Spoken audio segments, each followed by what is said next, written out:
Ya, mis queridos hermanos y hermanas, entonces vamos a dar inicio a este tema del Espíritu Santo. Ustedes saben que durante septiembre, gracias a Dios, hemos tenido la oportunidad de conocer bastante acerca de lo que es el Espíritu Santo, la tercera persona de la Trinidad, de esta doctrina, ¿cierto?, de un Dios trino.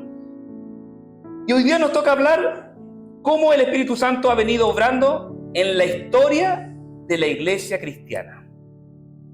Ya, y para eso les pido que abramos la Biblia, nos pongamos de pie. En el libro de Juan 14, San Juan 14, es una lectura que la hemos tenido desde el primer estudio con la hermana Gisela, ¿cierto? San Juan 14, versos 16 y 17. San Juan 14, versos 16 y 17.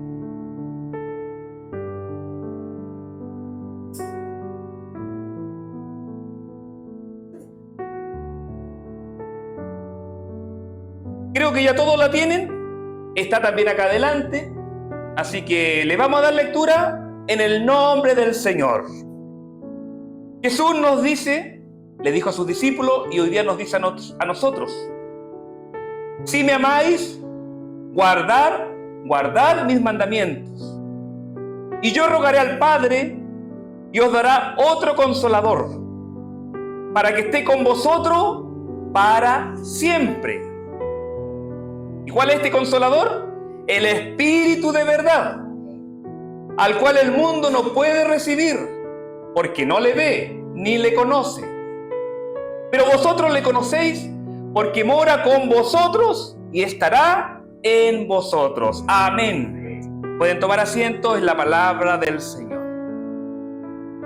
Esta es una promesa de Jesús. Esta promesa Jesús se la hizo a sus discípulos para que no se pusieran tristes, para que no se sintiera que iban a quedar solitos después que Jesús iba a ascender al cielo. Pero esta promesa tiene vigencia hasta el día de hoy. La palabra, hermano, no pierde vigencia. Todos los demás escritos sí pierden vigencia, pero la palabra de Dios sigue aplicable a la vida del cristiano hasta el día de hoy. ¿Qué les dice Jesús a los discípulos? Primero les dice: si ustedes me aman, tienen que guardar mi palabra. Y guardar significa también ponerla por obra. O sea, yo demuestro amor a Dios cuando yo guardo y cumplo lo que la palabra me enseña. Y eso tiene una promesa. Entonces Jesús le dice: y yo rogaré al Padre y Él dará otro consolador. Jesús iba a ser retirado presencialmente de en medio de los discípulos, pero iba a venir Dios Espíritu a traer el consuelo a los discípulos. Y os dará otro consolador para que esté con vosotros. ¿Por cuánto tiempo iba a estar el Espíritu Santo? ¿Qué dice ahí? No escucho, la lluvia no me deja escuchar. Para siempre. El Espíritu Santo venía para siempre. Mientras estemos en la tierra, el Espíritu Santo venía a acompañar a los discípulos del Señor. Por lo tanto, desde el momento que Jesús lo dijo al día de hoy, van cerca de 2000 años. ¿Estará todavía el Espíritu Santo con nosotros? Para siempre hasta el día de hoy. Mientras el Señor no levante su iglesia, el Espíritu Santo seguirá con nosotros. Esa es la promesa bíblica.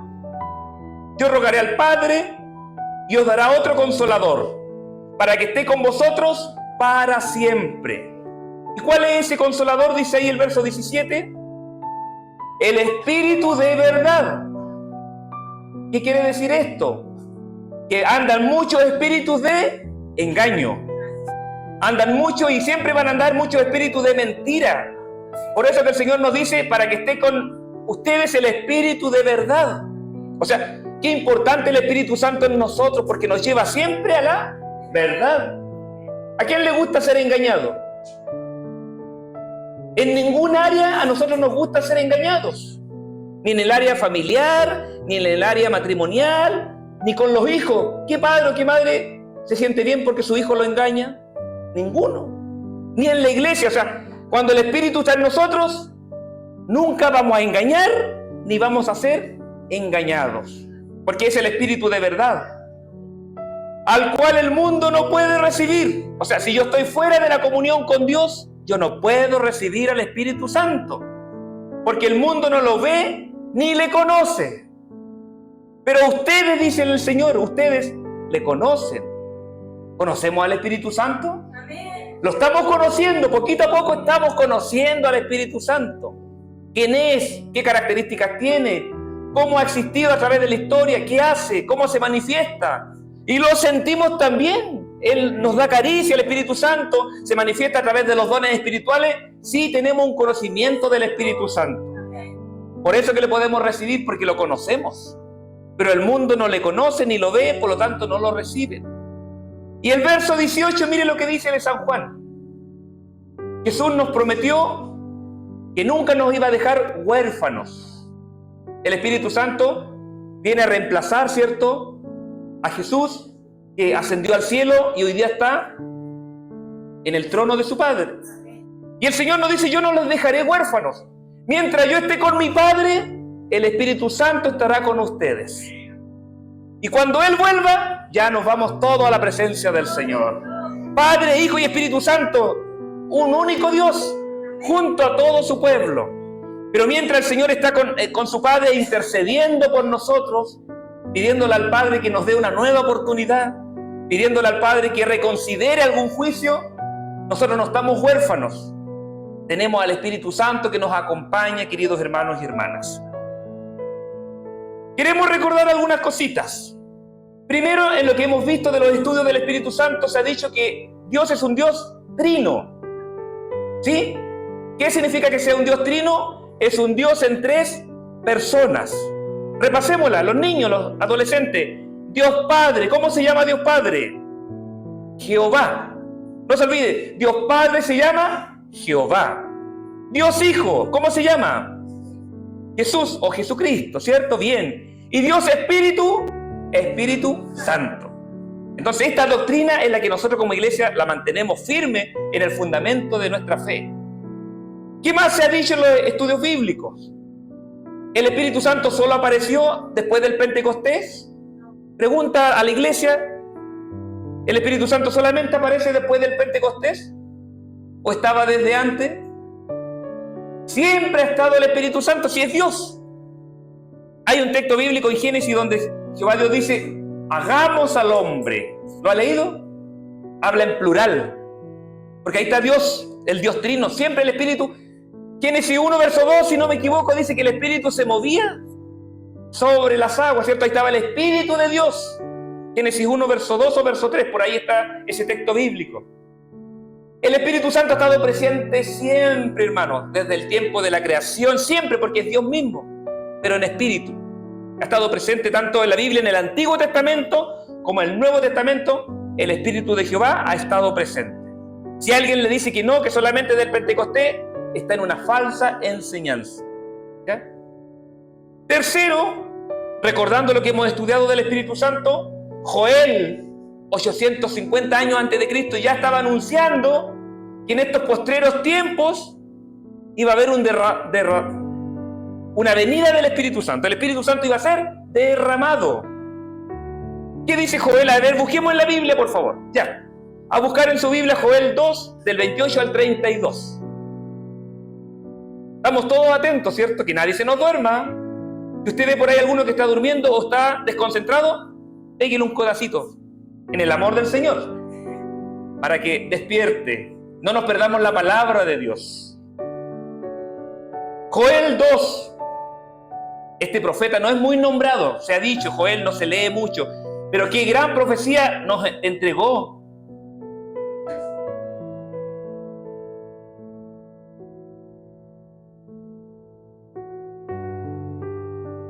Hermana Carolina, ¿lo puede leer, por favor? Ahí hay un micrófono. Joel y los demás lo tienen en su Biblia. Joel 2, del 28 al 32. Dele lectura, por favor. Joel capítulo 2, del verso 28 al verso 32.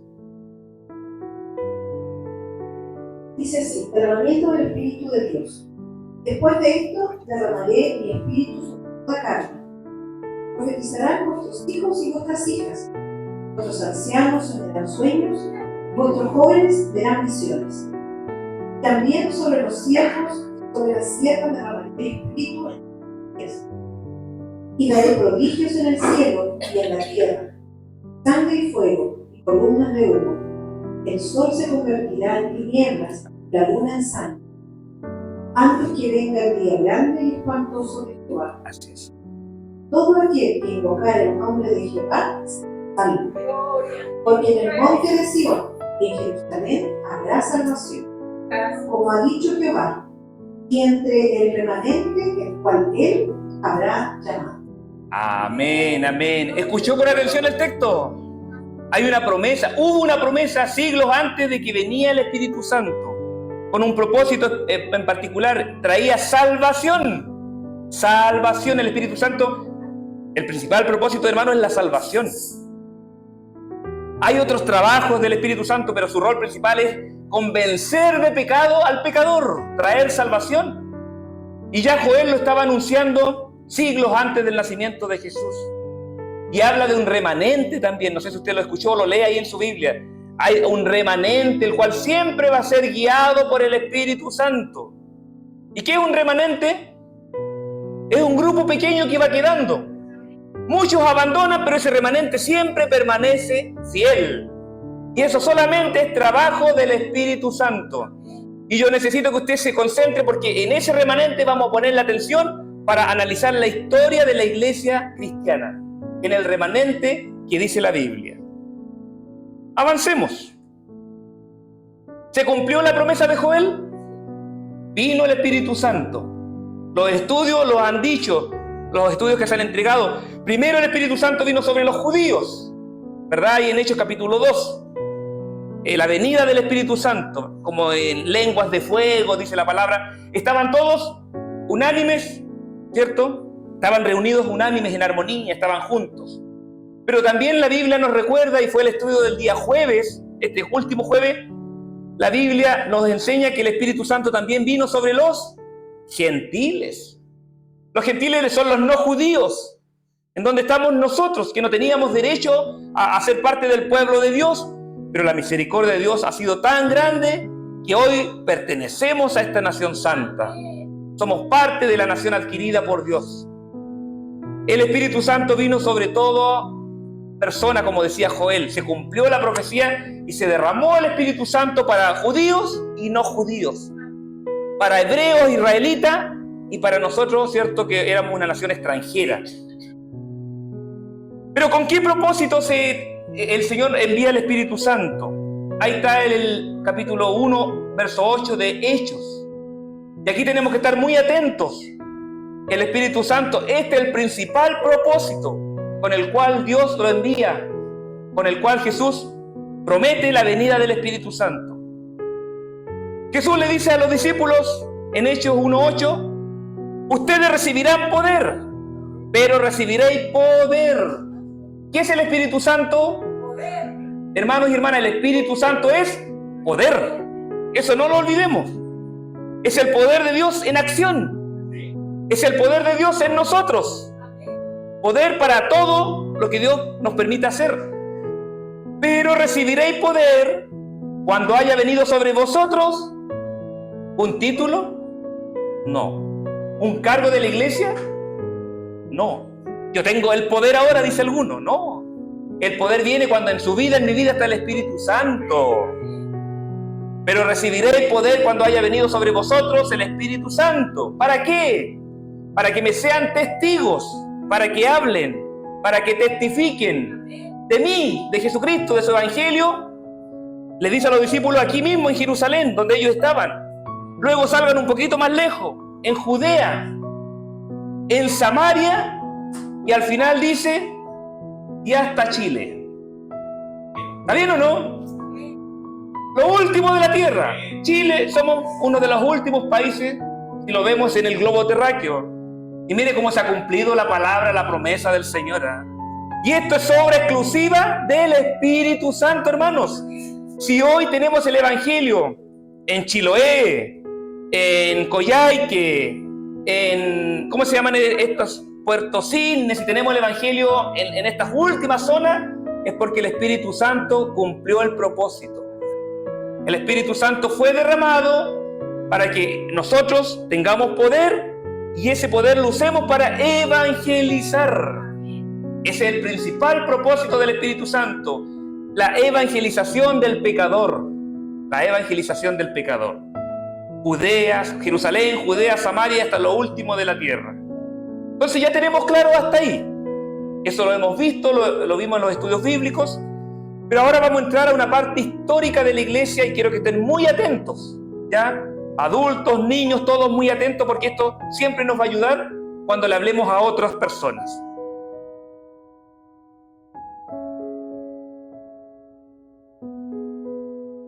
Aquí hay una línea de tiempo, hermanos y hermanas. ¿La pueden ver? Yo les dije, los que no ven, gánense más adelante. Hay puesto acá en el coro.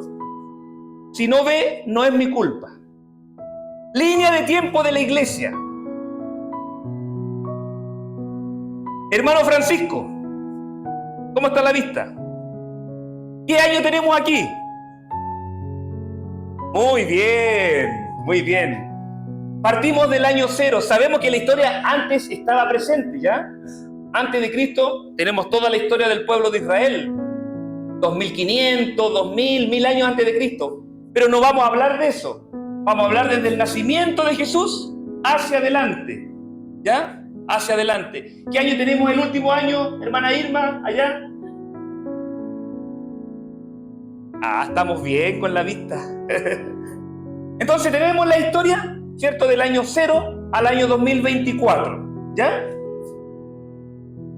Se estima que en el año 0 fue el nacimiento de Jesús. Es una estimación. Todos estos datos no son exactos, hermanos. Ustedes entenderán de que son datos aproximados, porque son de 2000 años de historia. Se estima que en el año 33 fue la muerte de Jesús, ¿cierto? ¿Usted lo sabía? Se dice que Jesús vivió más o menos hasta los 33 años. Su ministerio lo empezó a los 30 y los terminó a los 33 años cuando lo crucificaron, lo mataron. Luego Jesús, ¿cierto?, resucitó. ¿Estuvo cuántos días después con los discípulos? 40, 50. 40 días. Y de ahí vino el Pentecostés. ¿Ya? Vino el Pentecostés. Entonces, en el año 33 aproximadamente, sería la venida del Espíritu Santo. ¿Sí? ¿Me van siguiendo? Ya. El año 33 en el Pentecostés sería la venida del Espíritu Santo sobre los judíos. Y obviamente después también vino el Espíritu Santo sobre los gentiles. Ya. Hay un hito importante, hermanos, que el año 64. ¿Quién era emperador? A ver, los jóvenes, no los adultos, los jóvenes, porque están en el colegio y están estudiando historia. De 14 años para abajo. ¿Quién era emperador en el año 64? Emperador romano.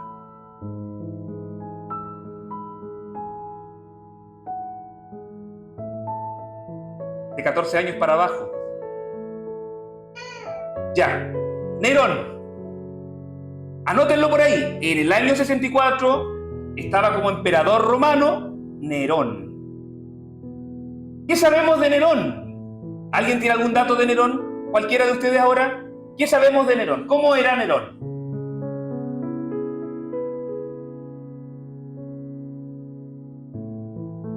Hermano Víctor, ¿sabe algo de Nerón usted? Ya, muy bien, era romano. Buen dato, sigamos. Hermana Gisela. Estaba loco, le dijeron que estaba así. Bueno, estaba medio mal, se estima, de su psicología, por decirlo de una forma suave, personal, porque Nerón fue un emperador romano muy castigador. Era un emperador que todos aquellos que le llevaban la contraria los mandaba a tomar preso y los mandaba a castigar. Y los castigos eran terribles. Algunos los llevaba a estos grandes coliseos para que le echaran encima los animales, los leones. Y ahí se divertían. A otros los abrían con ciertos lazos y ciertas máquinas que iban así y los iban abriendo hasta que, si él hacía así, lo salvaban. Si hacía así, lo salvaban. Así que tengan cuidado con ese dedito, porque es un símbolo de los emperadores. Cuando el emperador decía así, me gusta, salvaba al que estaba en el castigo. Pero cuando hacía así, era porque tenía que morir. Eso significan esos símbolos.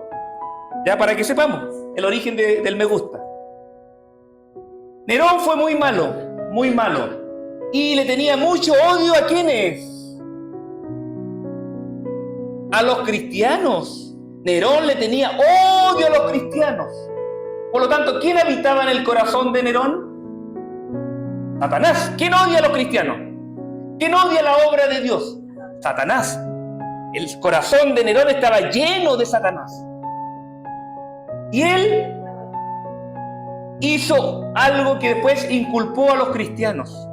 Nerón incendió su propia ciudad, donde él reinaba, incendió Roma. Incendió Roma para culpar ¿a quiénes? A los cristianos. Para que todo el pueblo, todos los demás se vayan en contra de los cristianos. Mire lo malévolo que era Nerón. Por eso se dice que estaba loco, era esquizofrénico, no sé. Algo tenía, algo había lamentablemente en Nerón, que él, lleno de demonios, ¿cierto?, tomó decisiones que afectaban incluso a los cristianos, a los seguidores de Cristo. Él quemó Roma, todo Roma, y culpó a los cristianos. ¿Qué se imaginan ustedes que vino con eso que pasó? Todos los demás odiaron a los cristianos. Los odiaron. Y comenzó a haber más persecución de la que hubo en el tiempo de Saulo. En el tiempo de Saulo ya había persecución. Cuando mataron a Esteban, el primer mártir de la iglesia cristiana. Pero con todo esto que hizo Nerón, el cristianismo se transforma en enemigo total del imperio romano. ¿Ya? Entonces, por eso ese dato está ahí. En el año 64 después de Cristo fue el incendio, la destrucción de Roma bajo el imperio, bajo el emperador Nerón. ¿Ya? Eso para que lo tengan en cuenta. Luego hay un dato importante, vino otro emperador. El año 306 aproximadamente asume un nuevo emperador. Y este emperador se llama Constantino. En el año 306 después de Cristo vino Constantino. Y este emperador vino con una posición favorable a la religión. Totalmente contrario a lo que eran los emperadores anteriores. Obviamente después de Nerón hubo más emperadores, pero todos eran perseguidores de la iglesia. Todos los emperadores después, antes de Constantino, perseguían la iglesia de Cristo. Pero apareció por ahí por el año 306 un emperador que muchas veces se le podía llamar un salvador, porque él vino a sacar todas las leyes que castigaban al cristianismo. ¿Ya? Luego vamos a hablar un poquito más de Constantino. Marcó un antes y un después en la iglesia cristiana. Avanzamos ahí más de 1000 años, 1200 años, y llegamos al 1517, donde aparece la Reforma, en donde uno de los principales reformadores fue Martín Lutero, alemán, monje, sacerdote. Luego entramos a la independencia de Chile, la cual se dio en este proceso entre 1810 y 1818, ¿cierto? Y ya de ahí avanzamos en esta línea histórica al día de hoy. ¿Ya? Eso solamente se lo quería dar como una visión general. ¿Ya? Desde la iglesia del Pentecostés a la iglesia de hoy. Han pasado casi 2000 años. 2024 menos 33, casi 2000 años de historia de la iglesia. ¿Y por qué ha perdurado la iglesia? Porque ha seguido presente en este mundo, ¿quién? El Espíritu Santo. Esa fue la promesa, que estará para siempre con ustedes el Espíritu Santo. Entonces, no hay otra explicación. O sea, es por gracia al Espíritu Santo, y el Espíritu Santo cuidando, protegiendo la palabra, inspirando a los hombres, es que hoy día tenemos el Evangelio de Cristo de hace 2000 años atrás. ¿Ya? Avancemos. ¿Alguien durmiendo?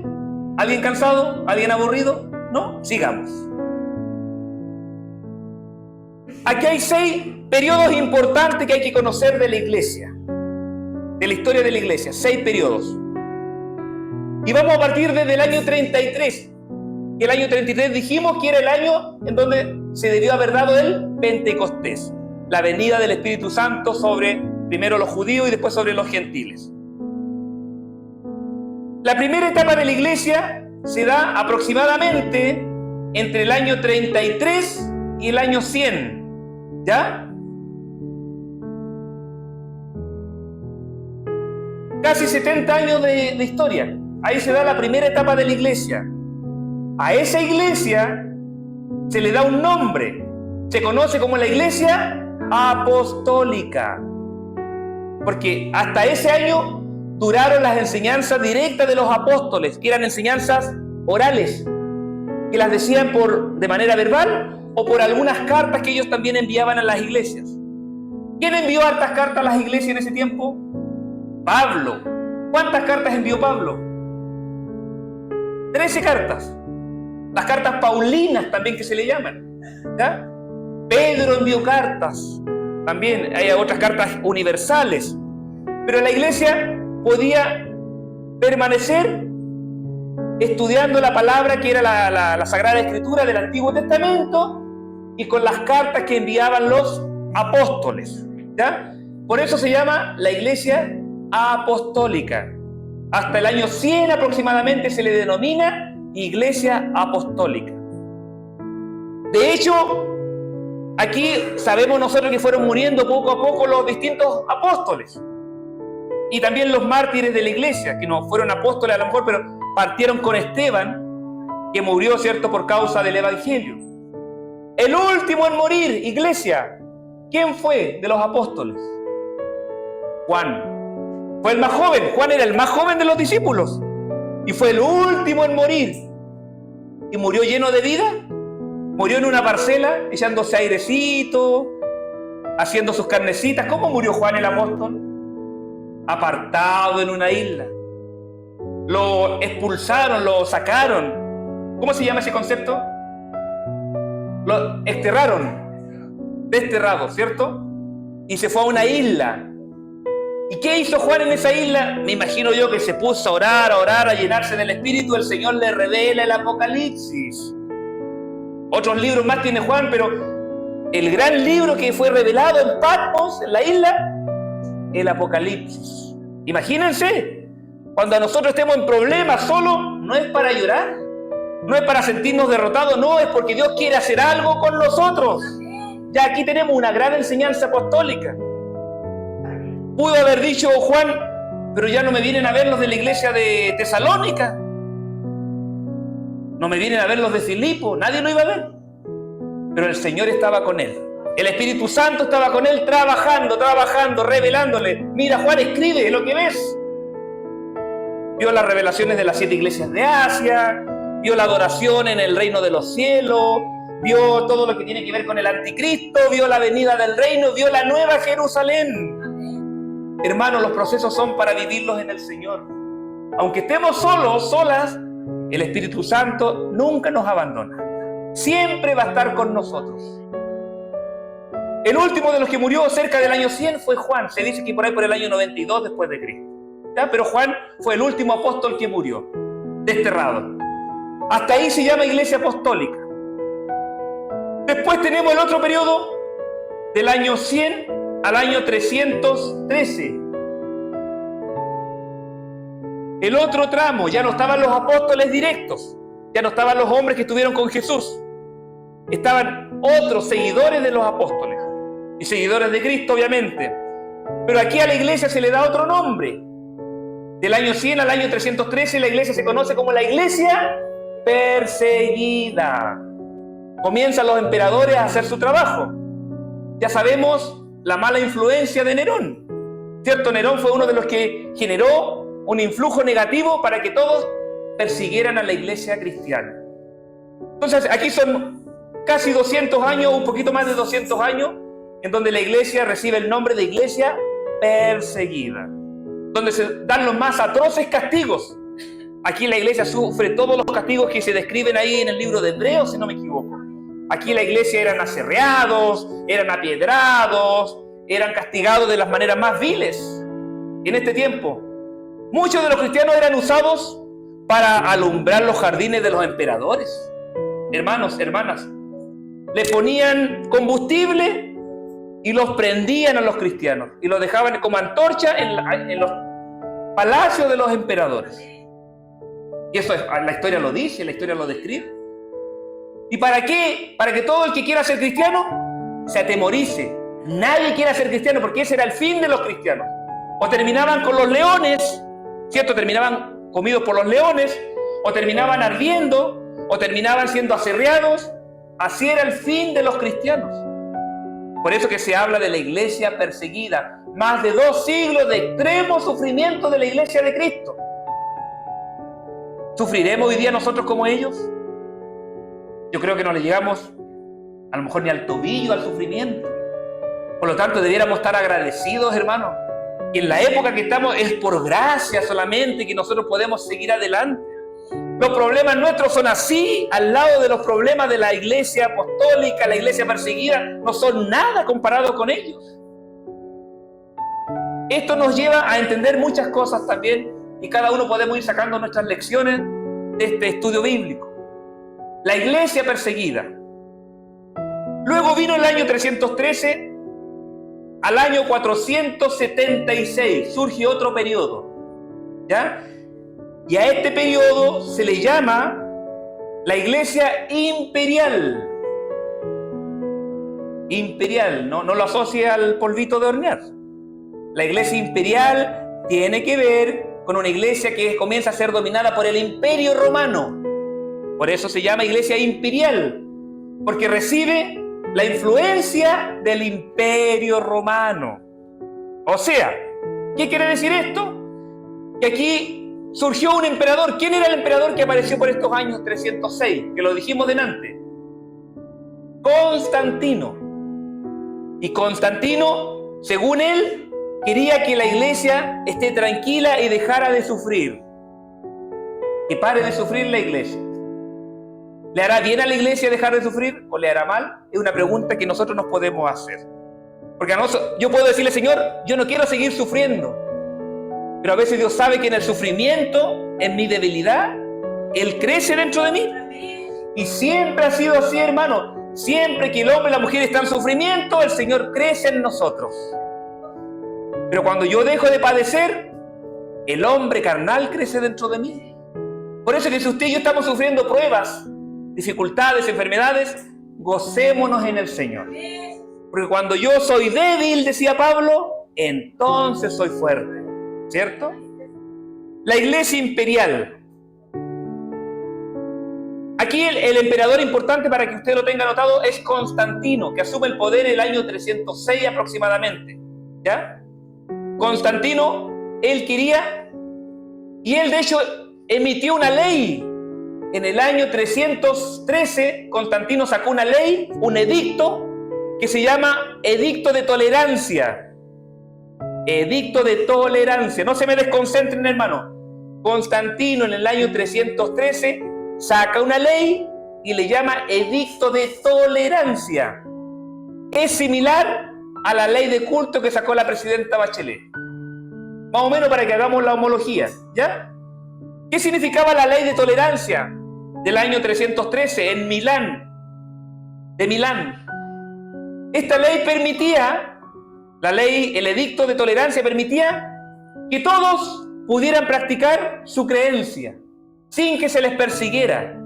Acuérdense que la iglesia estaba siendo perseguida, ¿cierto? Por los emperadores anteriores. Pero esta ley permitía que haya libertad de culto. Libertad de culto, por decirlo de una manera similar al día de hoy. Entonces este edicto de tolerancia lo sacó Constantino, y en el año 325 ya Constantino decide que la iglesia cristiana, que el cristianismo se transforme en la religión oficial del Imperio Romano. ¿Me escucharon? Constantino permitió que la iglesia, que era perseguida por más de 2 siglos, que la mataban, que la llevaban a la cárcel, ahora la iglesia pasa de los leones, pasa a estar juntita con el emperador. Porque el emperador permite que las autoridades de la iglesia comiencen a tener reuniones con él, comiencen a formar una iglesia, por eso que se llama iglesia imperial, porque el imperio le comienza a ceder ciertos derechos a la iglesia imperial. Pregunta para usted, ¿bueno o malo? Déjelo en su conciencia. Pero la iglesia paró de sufrir. Mire, la iglesia paró de sufrir porque el emperador dijo ya, no más perseguir a la iglesia. Ahora la iglesia se transforma en la religión del imperio, en la religión oficial del imperio. Esa es la iglesia imperial. Luego, del año 476 al año 453 aproximadamente, 1453, aparece la iglesia que se le denomina medieval, que en palabras sencillas es la que hoy conocemos como la iglesia católica, ya la iglesia católica romana. Esta ya se fue formando a partir del año 476, cuando cae el imperio romano. Ese año, el 476, se destruye el imperio romano, pero ya la iglesia imperial quedó formada. Y la iglesia imperial comienza a tener poder sobre otras naciones y se conforma la iglesia católica romana o iglesia medieval. Estuvo funcionando sin contratiempo, libre, del año 476 al año 1453. ¿Cuántos años? Casi 1000 años, donde la iglesia estuvo funcionando, y en esos 1000 años, luego vamos a recordar todo lo que la iglesia católica hizo. ¿Ya? Esa es la iglesia medieval o iglesia católica. ¿Vamos bien hasta ahí? Amén. Luego del año 1453 al año 1648 aproximadamente, surge lo que se conoce como la iglesia reformada. La iglesia reformada, esta iglesia que fue instaurada por sacerdotes católicos, sí, pero que guiados por el Espíritu Santo, ellos se dieron cuenta que la iglesia católica o la iglesia medieval estaba teniendo prácticas que no estaban en la Biblia. ¿Se da cuenta? ¿Me entiende, cierto? Muchos de los mismos sacerdotes, de los monjes, entre ellos Martín Lutero, hablando en este tiempo, ante otros como Juan Hus, Juan Wycliffe, ¿cierto? El Señor les alumbró su mente y ellos se dieron cuenta que estaban siendo engañados por la iglesia católica. Cuando se hablaba de las indulgencias, la venta de la salvación, en donde el poder más grande, ¿quién lo tenía? Lo tenía el Papa. El Papa era la máxima autoridad. Podían perdonar pecados. La iglesia como templo era más importante que la palabra de Dios. Para ellos la iglesia, el templo era sagrado. Comenzaron a poner imágenes en los templos para recordar a los mártires, pero después le comenzaron a hacer adoración a esas imágenes, lo cual dura hasta el día de hoy.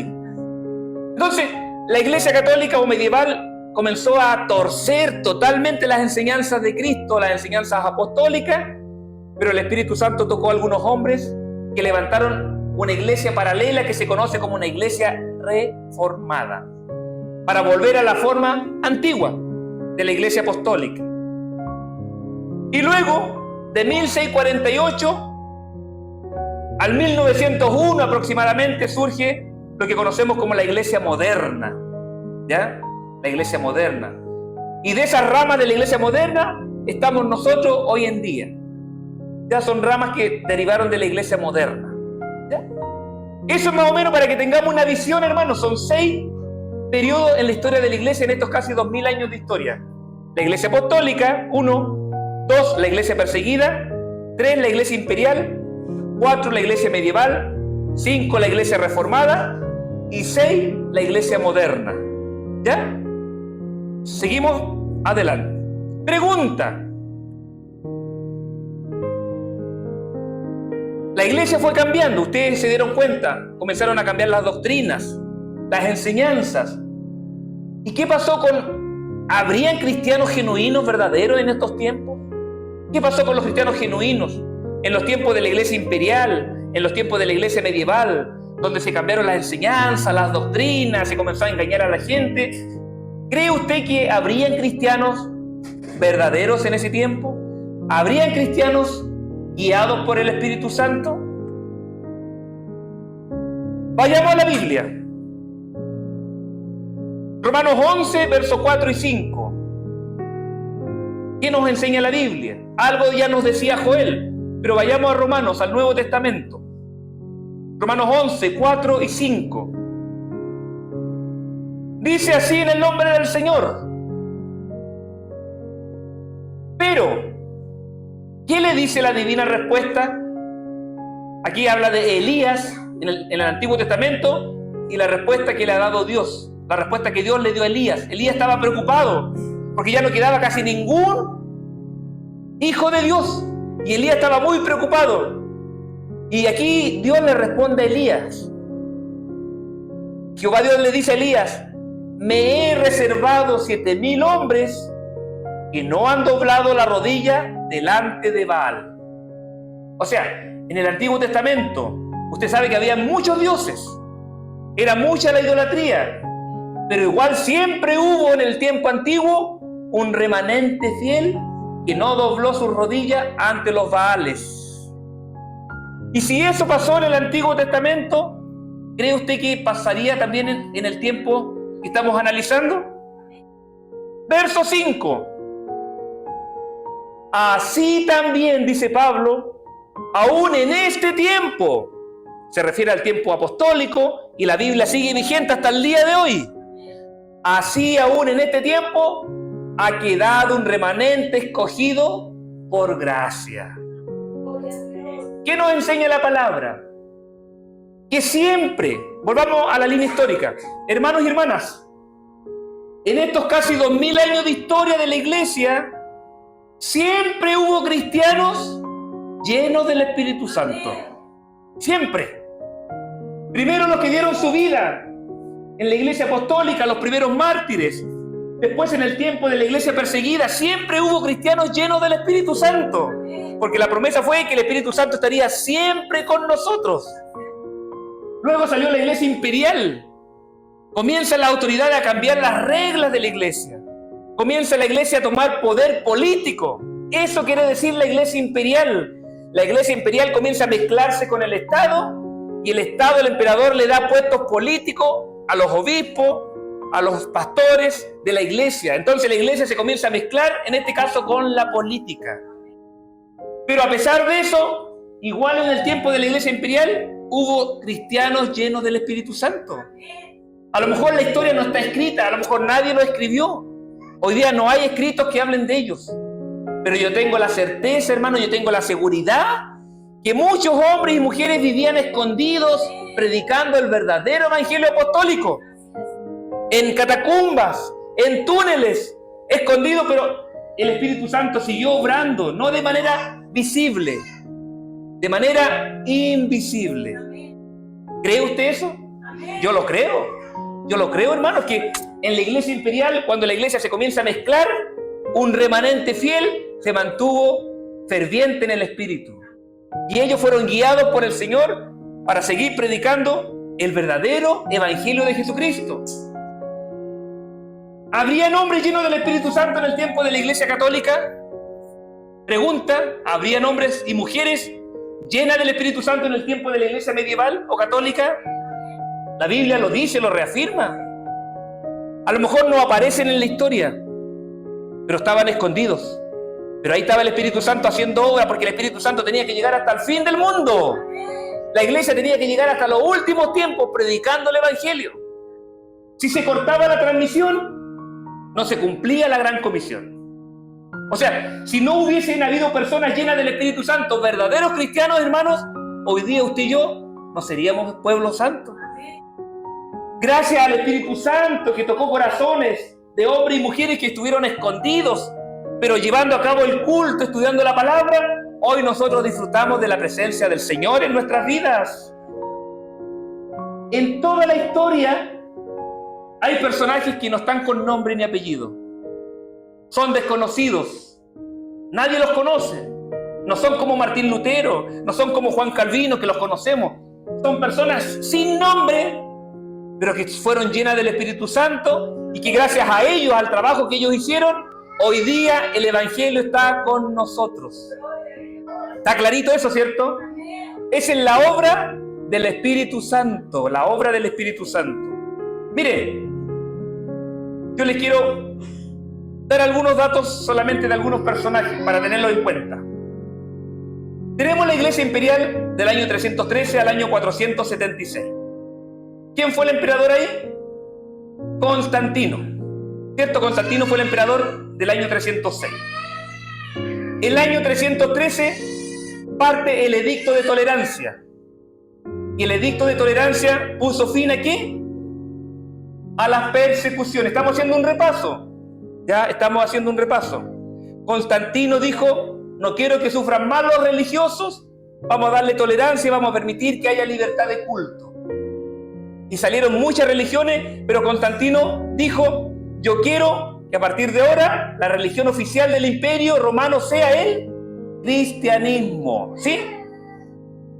Por lo tanto, el año 325 después de Cristo, ya el cristianismo se transforma en la religión oficial del Imperio Romano.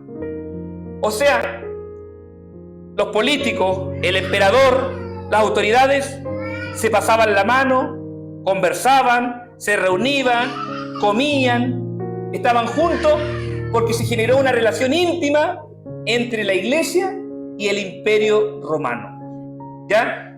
Entonces es importante lo que estamos diciendo de Constantino, muy importante, porque eso quebró el transcurso verdadero de la Iglesia cristiana. ¿Ya? Exacto. Entramos entonces en una relación entre la Iglesia y el Estado. Esto se dio a partir del año 300 en adelante. La Iglesia se mezcla con el Estado. Pregunta para la Iglesia de hoy: ¿estará esto pasando en los tiempos actuales? ¿Qué cree usted, hermano y hermana, que ve las noticias? ¿Estará hoy día la Iglesia cristiana mezclándose con el Estado, con los políticos? Ayer compartíamos con los jóvenes una noticia, a lo mejor usted la ha visto. Usted la ha visto la noticia siguiente, que en Santiago, la mesa ampliada de pastores, este año 2024, por primera vez, invitó al culto, al Te Deum, que le llaman, que es una palabra romana, católica, el Te Deum, pero la mesa ampliada de los pastores de Santiago, por primera vez, invitó al culto evangélico al arzobispo de Santiago, al arzobispo de la Iglesia Católica. ¿Qué opina de eso usted? Y ahí estamos hablando de iglesias tradicionales, como la Metodista Pentecostal de Chile, que fue en el lugar donde se hizo el culto. Exacto. Luterano y todos los demás. Invitaron al arzobispo de la Iglesia Católica de Chile, la máxima autoridad, lo invitaron y él fue, pues. No se hizo el rogar, fue a la invitación y participó con ellos. Y todos tratándose como hermanos. Hermanos. Aquí hay un dato importante que seguramente vamos a trabajarlo más adelante. Hermanos y hermanas, hay un plan de la Iglesia Católica que lo implementó el año 2021. El 2021 la Iglesia Católica implementó un plan más profundo incluso que el ecumenismo, va más allá. Ya el ecumenismo es peligroso, ¿cierto? La mezcla en ciertas ocasiones entre iglesias, interreligiones. Implementó un plan, la Iglesia Católica, se llama el Plan 2021-2024. ¿Ya? ¿Y cuál es el propósito de la Iglesia Católica ahora? Que los arzobispos, las autoridades de cada Iglesia Católica en todos los países comiencen a tener amistades con los pastores evangélicos. Aparte de con los judíos, aparte, o sea, la Iglesia Católica quiere conformar una gran religión. ¿Y en qué texto se basan? Se basan en ese texto de San Juan 17, cuando Jesús ora. Y Jesús dice: ya, ahora somos uno. Todos somos uno. Entonces la Iglesia Católica, basada en la unidad, dice: no importa el nombre de la iglesia. Lo importante es que todos hablamos de Dios, que todos predicamos el Evangelio y hablamos del amor de Dios, porque Dios es amor.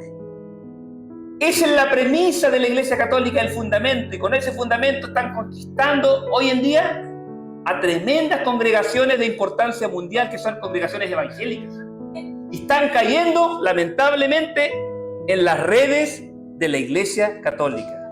Hermano, y esto no se lo digo con un afán de contarles una historia falsa. Busquen la información, está la información. En algún momento podemos trabajar un estudio con eso, pero hay un plan del Papa actual, del Papa argentino, y él elaboró un plan para unificar y hacer una sola gran religión.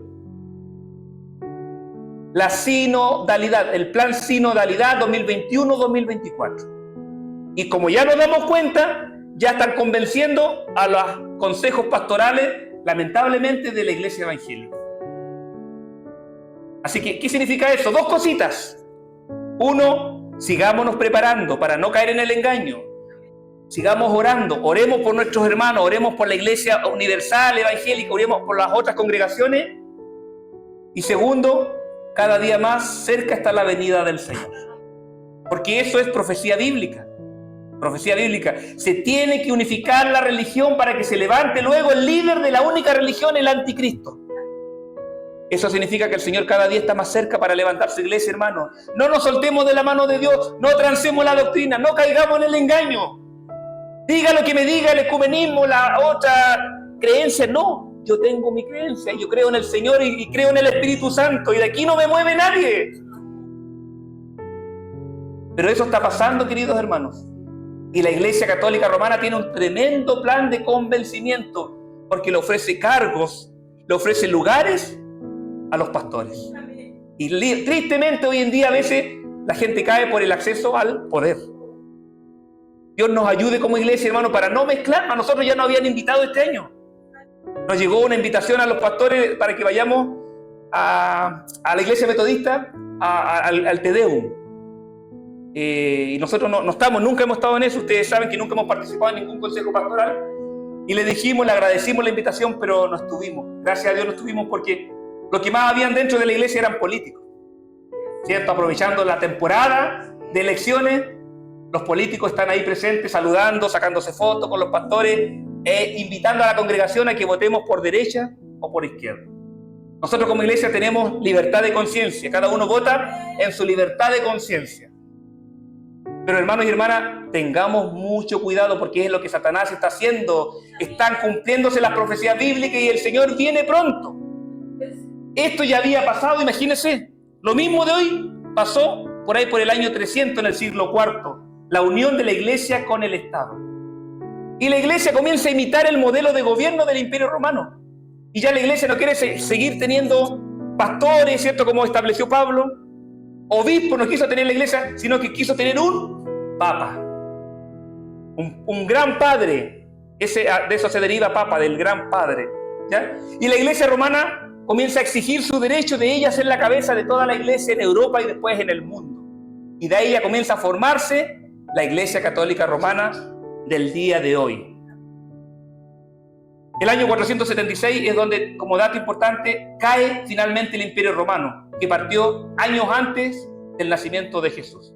Casi 500 años de historia tuvo el Imperio Romano. Ahora, para ir ya en la última parte del estudio, algunos cristianos genuinos que se mantuvieron. Miren, hay uno que se destaca, se llama Agustín. No le sabemos el apellido, porque no hay antecedentes del apellido. Pero Agustín, estos eran sacerdotes, era gente que entraba a la iglesia católica, pero el Espíritu se le revelaba en su corazón y en su mente. Agustín a los 33 años se convirtió al credo, a la fe, al cristianismo. Pero él era muy estudioso de las cartas del apóstol Pablo. Estudiaba mucho las cartas de Pablo. ¿Usted sabe cómo habla Pablo? Pablo es directo, ¿cierto? Él no le da vuelta. Y este hombre fue llenándose de la palabra de Dios, llenándose de la palabra de Dios. De hecho, los escritos que él hizo, los libros que él escribió, todos iban en defensa del verdadero cristianismo. Él comenzó a irse en contra de su propia religión, que era la católica, y comienza a defender el cristianismo apostólico. Y comienza a escribir, para influir en otros y que podamos salir, o que puedan salir en ese momento del engaño. Ahí hay un personaje que yo sé que el Espíritu Santo trabajó en su corazón, de los que se tiene datos. Otro personaje, no sé si lo conocen algunos, Jerónimo. ¿Quién conoce a Jerónimo? O la historia, mejor dicho. Jerónimo, ¿cierto? Se habla harto cuando se habla de la historia de la Biblia. ¿Ya? Jerónimo, ¿saben ustedes que vivió una vida muy acomodada? Era un hombre de muchos recursos. Antiguamente la gente acomodada enviaba a su hijo a ser monje, a ser sacerdotes, porque le daba un estrato social alto. Es como decir, yo me voy a Santiago, me voy a vivir a Las Condes. La Iglesia Católica daba un estatus alto. La Iglesia Católica era la dueña de las universidades, La Iglesia Católica era la dueña de todos los máximos niveles porque había ido acumulando riqueza. Riqueza. Con todo el engaño que hacía, iba acumulando riqueza. Jerónimo tuvo una vida muy acomodada, pero algo trabajó en su vida y como al igual que Moisés, él renunció a los placeres de la vida presente porque tenía su mirada puesta en el galardón. ¿Ha escuchado ese texto bíblico? Ahí en Hebreos 11. Jerónimo renunció a su vida acomodada por vivir en el cristianismo. Entró, si bien es cierto, entró a la religión católica, pero el Espíritu Santo comenzó a trabajar en él. No lo dejó tranquilo. Este hombre fue tan importante, hermanos, que él tradujo la Biblia al idioma del pueblo. Lo decía el otro día nuestra hermana Carolina. Antes de esto la Biblia estaba solamente en un idioma sacro, el idioma de la iglesia, ¿cierto? Pero él tradujo la Biblia al idioma del pueblo. Y ahí está la Vulgata, de vulgar, ¿cierto? Miren lo que hizo Dios. Bueno, esta Biblia después lo siguió usando la Iglesia Católica, pero ya muchas personas comenzaron a entender lo que la Biblia decía porque estaba en el idioma del pueblo, ¿ya?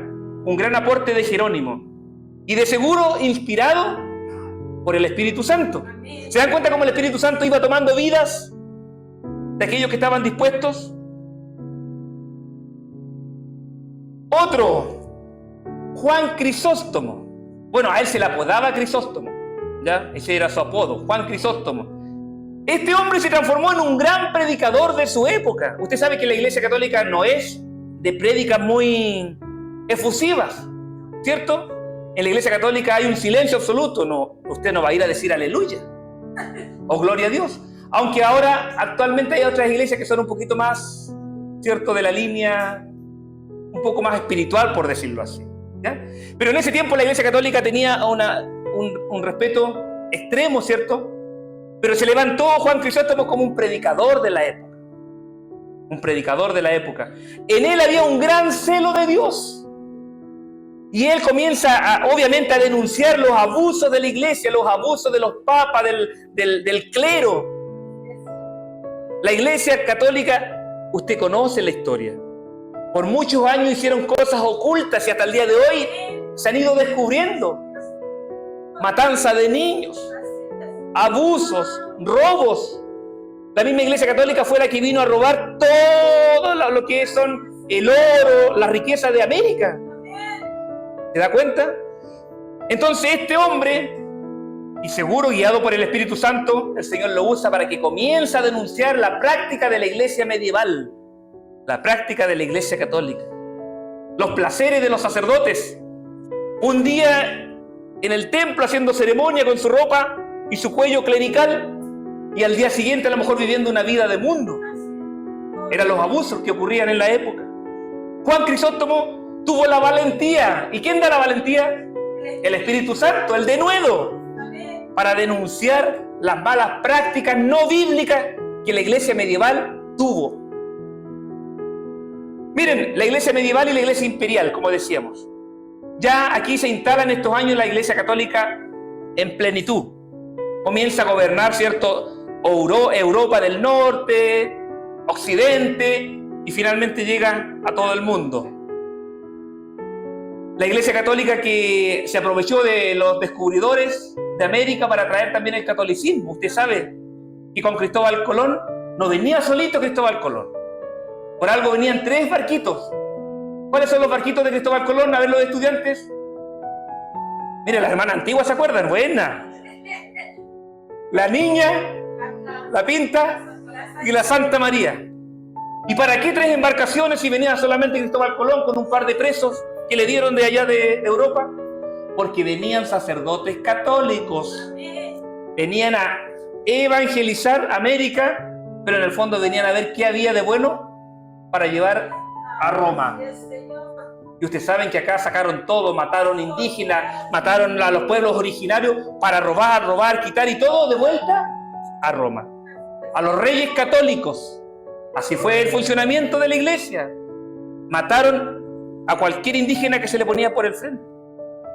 Muchas veces nosotros tenemos una visión contraria al pueblo indígena, al pueblo mapuche, pero ellos solamente defendieron lo que le estaban quitando, hermanos.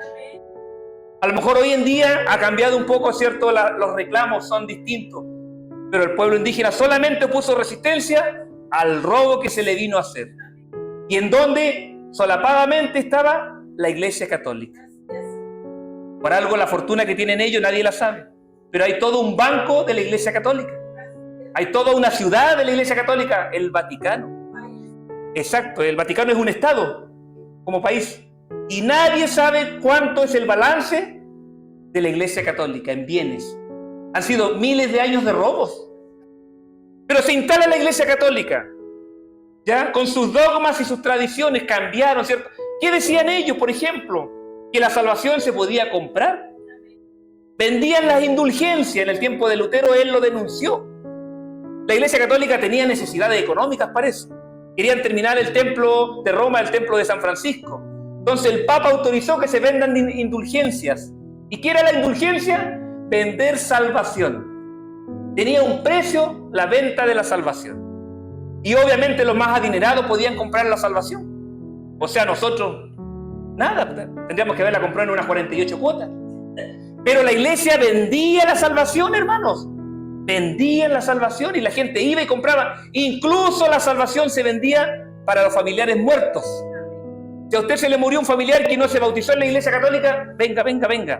Aquí hay un agente vendedor, cómprenle la salvación a su primo. Y va a salir del lugar donde está, del purgatorio, va a salir y se va a ir. Al momento que suenen las moneditas que usted pague de su salvación, en ese mismo instante, el alma de su familiar se va al reino de Dios.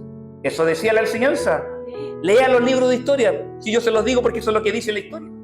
Se vendía la salvación. ¿Se da cuenta? Y muchas otras cosas, dogmas y tradiciones de ellos, la intercesión a través de hombres.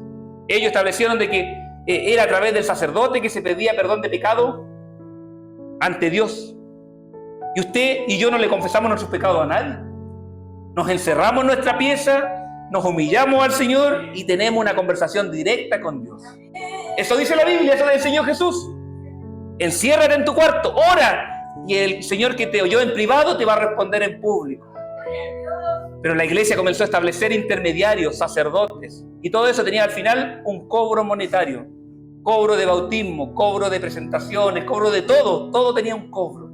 Entonces, pero así fue funcionando la iglesia, y como la gente no podía leer la Biblia porque no estaba en el idioma de las personas, la gente tenía que creer la enseñanza de la Iglesia Católica. Y estaba la autoridad máxima. ¿Cómo le dicen al Papa?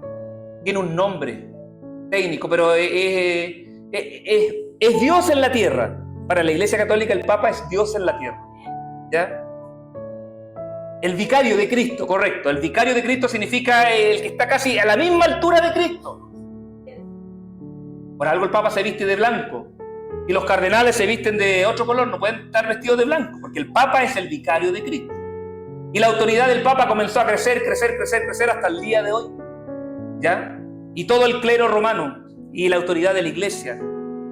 Por esa misma razón que los templos son tan hermosos. ¿Cuánto vale hoy día un templo católico?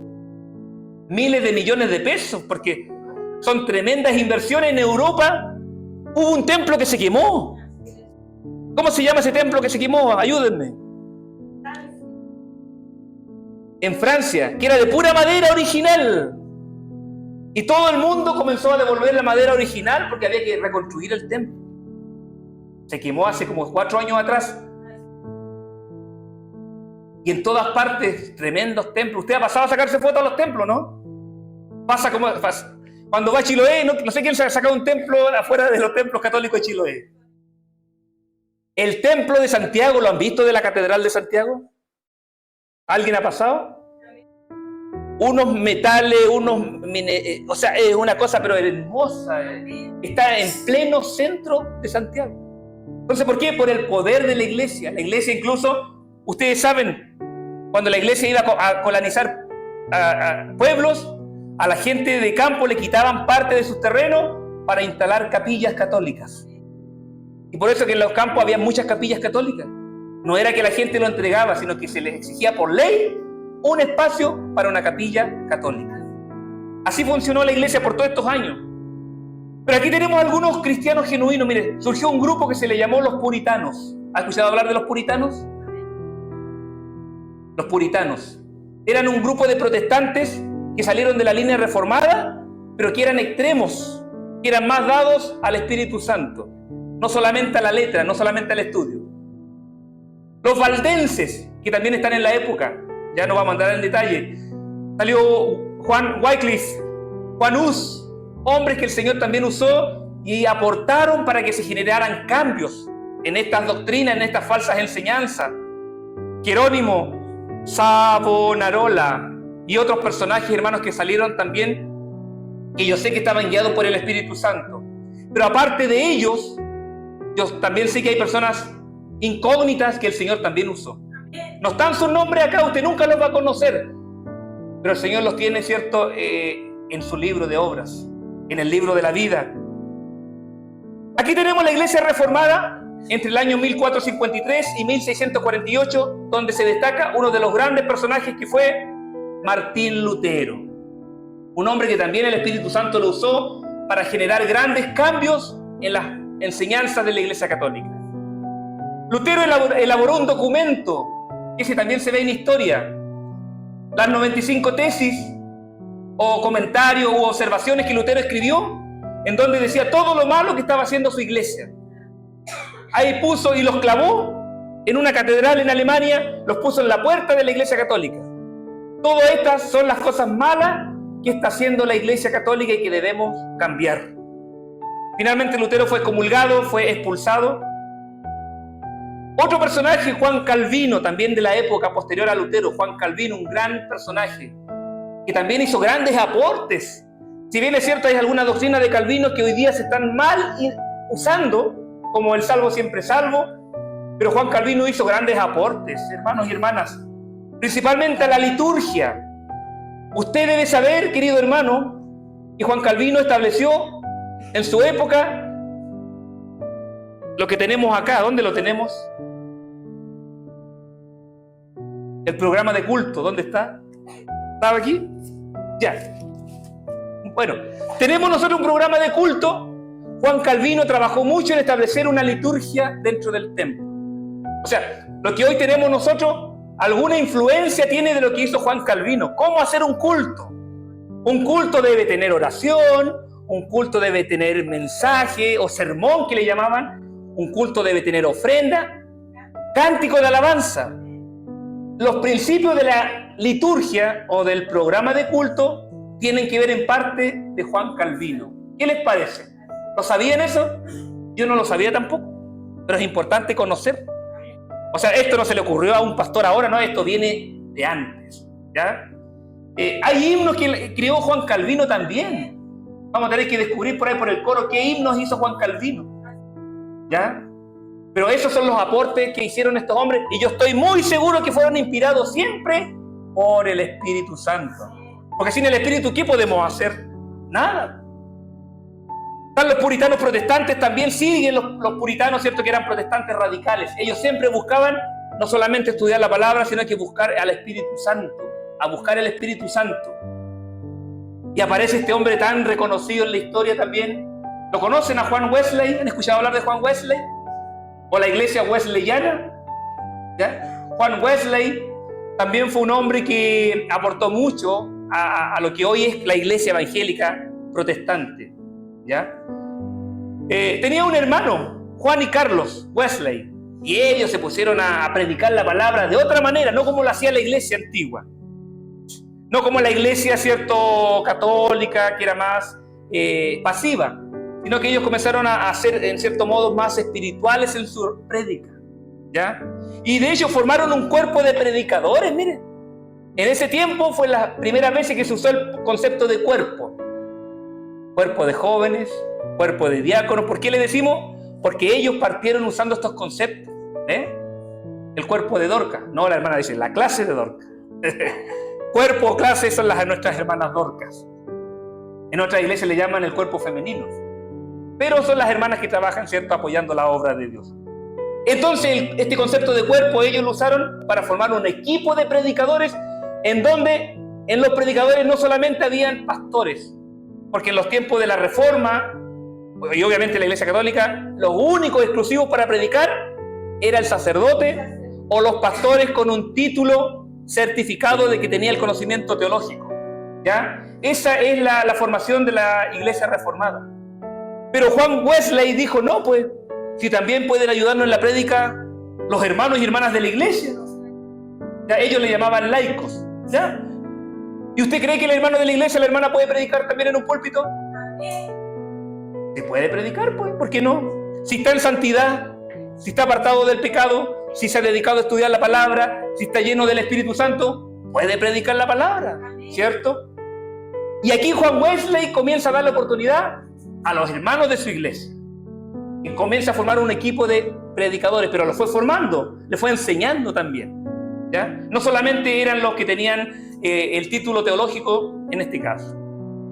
Entonces, Juan Wesley estableció un método de trabajo, ¿ya? Dijo, la iglesia va a trabajar de esta manera. Estableció un método de trabajo. Y de ahí comienzan a llamarla a Juan Wesley metodista, ¿ya? ¿Por qué? Porque él estableció un método dentro de la iglesia cristiana. Usted conoce hoy día, tenemos iglesias metodistas. El origen tiene que ver con Juan Wesley, ¿ya? Está la metodista de Inglaterra primero. ¿Sabe que él después en su iglesia no le permitían predicar? Este hombre le impidieron predicar en las propias iglesias de Inglaterra, porque fue distinto, porque lo hacía con el Espíritu Santo, porque comenzó a usar a otros a predicar la palabra. Entonces le dijeron, no, tú no predicas en nuestros púlpitos. Bien, dijo él, y el Señor le abrió puertas hacia Estados Unidos. Miren cómo fue el Espíritu Santo. Cuando le ponen barrera ahí, el Señor abre otra puerta, siempre que sea guiado por el Espíritu Santo. No estamos hablando de un desorden. Si no me dejan, yo me voy. No. El Espíritu Santo lo guió y dio fruto. Juan Wesley formó a los metodistas en Estados Unidos. De Inglaterra, como hablaba inglés, buscó un país de habla inglesa, llegó a Estados Unidos. Y en el año 1784 ya dio origen a la iglesia metodista de los Estados Unidos. Ya en ese tiempo, ¿saben cuántos metodistas había? 14.000 hermanos y hermanas. O sea, ya había una tremenda congregación. Y de ahí, de los metodistas de Estados Unidos, Juan Wesley comienza a formar misioneros. Gente dispuesta a irse a otras partes. Y de Estados Unidos, el evangelio llegó a Chile. Llegaron metodistas desde Estados Unidos a Chile. ¿Ya? Un detalle aquí, algo que es importante tocar, y esto es corto, hermanos. Corto, dirán ustedes, dice el pastor. Quiero hablarle cortito de un grupo que también surgió en este tiempo, que se llaman los cuáqueros. ¿Han escuchado hablar de los cuáqueros? ¿Han visto una cajita? Esto es para conectar a los que están en otra. ¿Han visto una cajita que uno compra que trae un cereal? ¿Cómo se llama el cereal? La avena cuáquer. ¿Qué monito tiene en la caja? Un viejito, sí, tiene pelito blanco, pero tiene un sombrero. ¿Les gusta el cuáquer o no? ¿Lo han comprado? Es una imagen histórica el cuáquer. Eso tiene que ver con la imagen de los cuáqueros. De ahí viene la palabra cuáquer. Para que sepan ustedes, hermanos. Los cuáqueros se vestían como, no sé si alguien de acá vio La pequeña casa en la pradera. La familia Ingalls. Ellos eran protestantes, no sé si se acuerdan. Ellos eran cuáqueros y tenían una forma de vestir bien particular. Se ponían un sombrerito, las señoras vestidos largos. Si alguna vez lo vieron, a lo mejor, o en foto. Entonces, los cuáqueros fue un grupo que surgió también en los años 1650 en adelante. Y una sociedad que eran protestantes, reformados, pero que ellos no eran tan pasivos como los luteranos de la época. Los seguidores de Lutero, ¿cierto? Que ellos mantenían un tipo de liturgia como la católica, la iglesia católica. Los cuáqueros comenzaron a practicar más el culto espiritual. Hermanos y hermanas, los cuáqueros, esa importancia tienen. Y comenzaron a practicar más y a vivir más espiritualmente. Estudiaban la palabra, se llenaban del conocimiento. Pero ellos formaron una iglesia de corte más espiritual, similar a la iglesia pentecostal. Comenzaron a buscar orígenes de la iglesia apostólica. De hecho, cuáquer significa temblor. Esa es la traducción de cuáquer. Y a ellos le decían los temblorosos. ¿Por qué? Porque cuando sentían el poder de Dios, su cuerpo se movía, hermanos. Cuando la presencia de Dios está en nosotros, el Señor nos mueve, hace levantar nuestras manos, cambia nuestra cara. Y ahí el Espíritu Santo estuvo presente en los cuáqueros. A lo mejor no lo sabíamos, pero se da cuenta cómo el Espíritu Santo iba en la historia de la iglesia, avanzando, para llegar al fin del mundo, para llegar al día de hoy. Estos eran cristianos disidentes que se apartaron de los protestantes reformados, pero tenían una sociedad religiosa que se llamaba los Amigos de la Iglesia o Iglesia del Grupo de Amigos, ¿ya? Que se fundó en Inglaterra. Y a ellos, como yo les decía, se les llamó los Quakers o los Tembladores. Un dato para que lo tengan presente.